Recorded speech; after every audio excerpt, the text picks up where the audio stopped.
बोले सियावर रामचंद्र की जय। पवन पुत्र हनुमान की जय। कल हमने आपको यह बताया था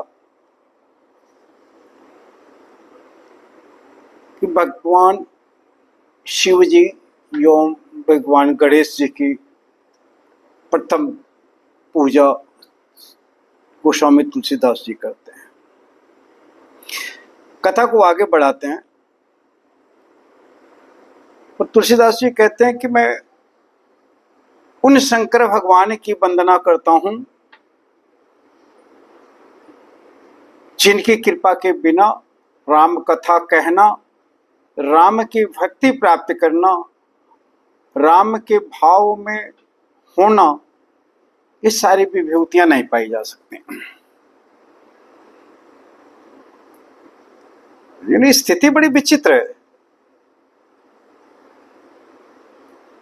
शास्त्रों ने कहा है कि गुरु बिन ज्ञान की होय, ज्ञान की होय विराग बिन।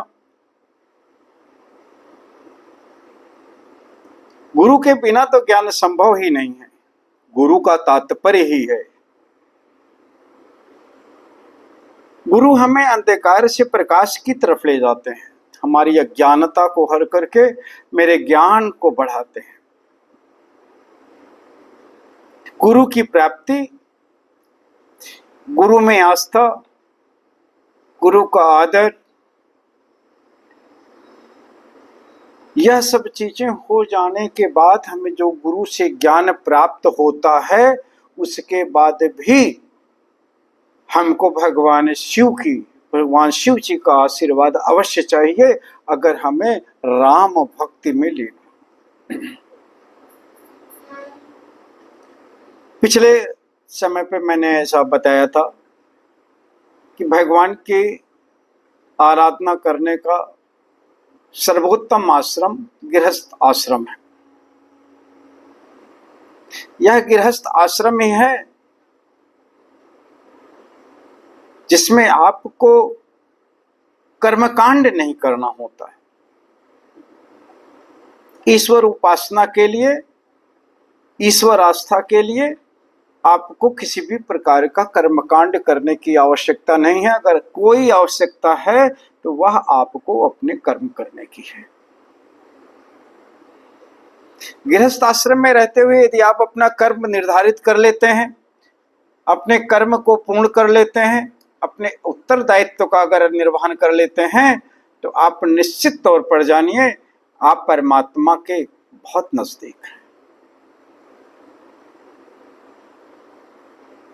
बहुत सारे ऋषि मुनियों ने भगवान से मोक्ष की प्राप्ति की आकांक्षा नहीं की है। उन्होंने जीवन मरण संसार में आवागमन को ही प्राथमिकता दी है कि आवागमन मेरा चलता रहे, भगवान जी से मेरा संपर्क बना रहे, हर बार हम जन्म लें और हर बार हम ईश्वर आराधना करें, ईश्वर भक्ति में हम डूबे रहें। फिर ईश्वर भक्ति होती कैसे है? यह तो वही जान सकता है जो ईश्वर की आस्था में लीन हो। एक बार स्वामी विवेकानंद जी से पूछा गया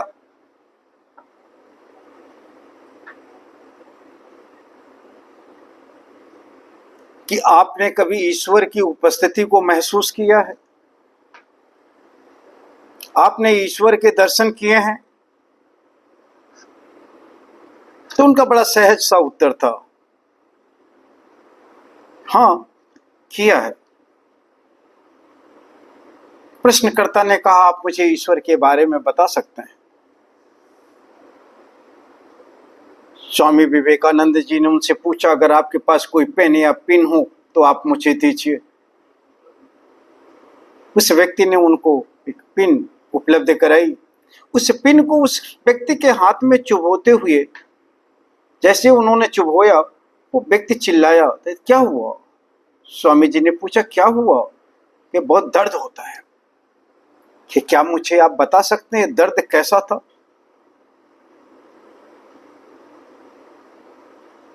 फिर पिन चुभने का दर्द है, कैसा था? उस दर्द को आप एक्सप्लेन कर सकते हैं, बता सकते हैं मुझे? उस व्यक्ति ने कहा ये कैसे बताया जा सकता है, या तो वही व्यक्ति जान सकता है जिसको पिन चुभी हो, इस दर्द को वही महसूस कर सकता है जिसको ऐसा दर्द हुआ हो। स्वामी जी ने कहा यही बात तो मैं कह रहा हूं, जो मैंने देखा है, जो मैंने अनुभव किया है, वह मैं आपको बता नहीं पाऊंगा। इसे अनुभूति कहते हैं, जो हृदय के अंदर से होती है, हृदय के अंदर में होती है। इसे हम महसूस करते हैं, अनुभव करते हैं, लेकिन हम इसे बता नहीं सकते हैं। अगर इस चीज को अगर हम आगे बढ़ाएं तो गृहस्थ आश्रम को और जानने के लिए आपको जानना पड़ेगा कि ऊंचे शिखर पर एक मंदिर है। मंदिर में एक प्रतिमा है और मंदिर के सामने एक पगडंडी होती है जिस पर से सारे दर्शनार्थी जाते हैं मंदिर की प्रतिमा तक। मंदिर में स्थापित देव का दर्शन करते हैं, लेकिन वो पगडंडी अपनी जगह स्थिर है।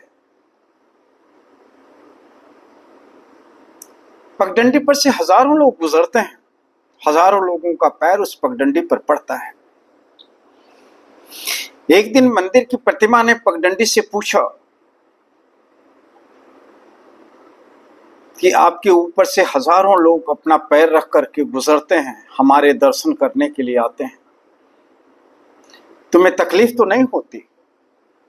पगडंडी ने मुस्कुराते हुए कहा, तकलीफ कैसी? हमारे कष्ट सहने से कई सारे लोग आपके दर्शन को प्राप्त करते हैं, आपकी दर्शन की इच्छा के लिए आते हैं। मेरा जीवन धन्य हो गया कि मैं उन दर्शनार्थियों को, उन भक्तों को, आपके उन चाहने वालों को आपसे मिलवा देती हूं। गृहस्थ आश्रम एक ऐसा आश्रम है जहां हम परोपकार कर लेते हैं, दूसरे के काम आ सकते हैं, निस्वार्थ भाव से हम किसी की सेवा कर सकते हैं, और यह निस्वार्थ भाव से की गई सेवा ही गृहस्थ जीवन के आदमी को बहुत ऊंचा उठाती है। जितने भी हमारे गृहस्थ पालन करने वाले ऋषि मुनि रहे, आप रैदास जी को देख सकते हैं। ऐसा प्रसंग आता है कि गंगा स्नान के समय कई सारे लोग गंगा स्नान के लिए जा रहे थे, कुछ ब्राह्मण भी जा रहे थे। उन ब्राह्मणों के चप्पल खराब होने के कारण या टूट जाने के कारण आप कह सकते हैं, वो रैदास जी के पास गए थे अपना चप्पल बनवाने के लिए। रैदास जी ने उनसे सीधा सा प्रश्न किया था कि हे ब्राह्मण देव, आप कहां जा रहे हैं? जिस समय की बात है उस समय रैदास को अछूत माना जाता था।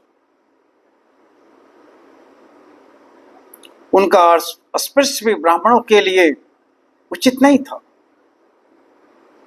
यथोचित दूरी बनाते हुए ब्राह्मणों ने रैदास जी को कहा, हम गंगा स्नान के लिए जा रहे हैं। गंगा स्नान से क्या प्राप्त होता है? ये पुण्य प्राप्त होता है, मोक्ष प्राप्त होता है। दान पुण्य करने से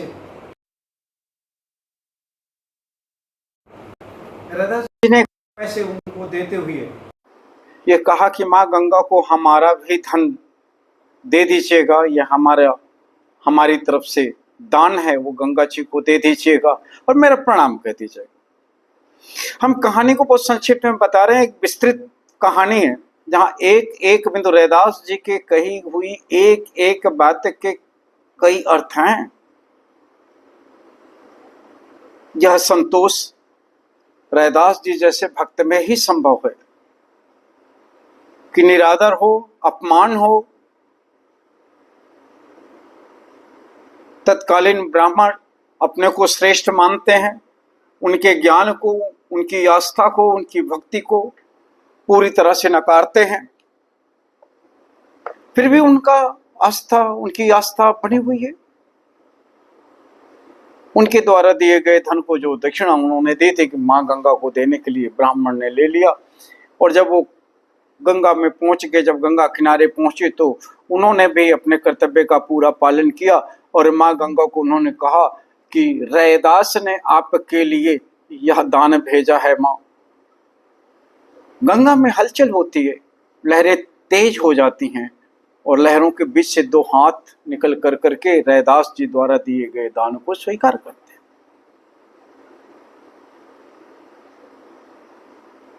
रैदास जी तो अपने काम में लगे थे, उन ब्राह्मणों के चप्पल को उन्होंने दुरुस्त किया, अपना कर्म नहीं त्यागे, अपना कर्म तो कर ही रहे थे। गृहस्थ व्यक्ति को अपने कर्म को त्याग करके कुछ भी नहीं करना है। अपने कर्म का निर्वहन ही गृहस्थ व्यक्ति को मोक्ष दिलाता है, ईश्वर से मिलाता है, ईश्वर से संवाद कराता है, उसके हृदय को साफ करता है। गृहस्थ व्यक्ति दान तो वही दे पाता है। ईमानदारी से अर्जित किए हुए धन में से अपने अंश में से किसी को देना महादान है, या गृहस्थ ही कर सकता है, और कोई तो कर ही नहीं सकते। गृहस्थ जीवन में ही मनुष्य शत्रुपा ने तप किया था। गृहस्थ जीवन में ही राजा दशरथ के रूप में जन्म लेकर के, मां कौशल्या के रूप में जन्म लेकर के उन्होंने भगवान को प्राप्त किया था। इस गृहस्थ जीवन को तो त्यागना ही नहीं है, बस शर्त है कर्म को करना। गृहस्थ का कर्म अब अगर हम जान लें, अगर हम गृहस्थ के कर्म को जान लें तो हमारा कुछ भी नहीं बिगड़ने वाला है। हम हर अपनी चाही हुई चीज को पा सकते हैं। गृहस्थ ही वह व्यक्ति है जो भौतिकता के पीछे नहीं भागता। गृहस्थ ही वह व्यक्ति है कि उसे जो प्राप्त होता है उसमें संतोष धारण करके अपना जीवन यापन करता है, और अपने के लिए प्राप्त की, अपने लिए अर्जित की गए वैभव से या धन संपत्ति से या अनाज से वह परोपकार भी करता है, दूसरों की सेवा भी करता है और दान भी देता है।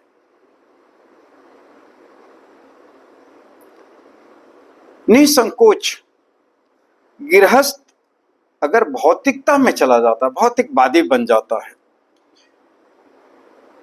तो वह अपना विनाश कर लेता है। आप इस चीज को इस तरह से समझें कि एक बार एक सेठ जी के घर में आग लग गई। सेठ जी धनवान थे, शब्द से ही पता सेठ जी थे। सेठ जी धनवान थे, नौकर चाकर थे, उनको चाहने वाले, जानने वाले हित और मित्र भी बहुत थे। आग ने विकराल रूप धारण कर लिया। सेठ जी के अपने लोगों ने जल्दी जल्दी घर गृहस्थ के जितने सामान थे, जितने भौतिकवादी वस्तुएं उस घर में थी, एक एक कर करके घर से बाहर निकालने लगे। कोई तिजोरी उठा रहा था तो कोई पलंग उठा रहा था, कोई गृहस्थ के और भी सामान उठा रहा था।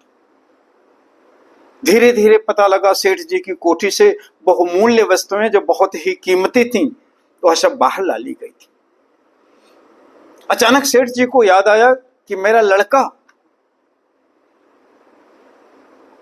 कि वो लड़का तो घर में ही रह गया, उनके पुत्र को किसी ने नहीं निकाला था। जो भौतिक वस्तुएं सेठ जी के घर में थी वह उनके हित मित्रों ने, अपने जनों ने, नौकर चाकरों ने उसे घर से बाहर निकाल लिया, आग से सुरक्षित कर दिया, आग से बाहर ले आए। लेकिन जो उनकी सबसे बड़ी कीमती वस्तु थी, उनका पुत्र, वो घर में ही रह गया।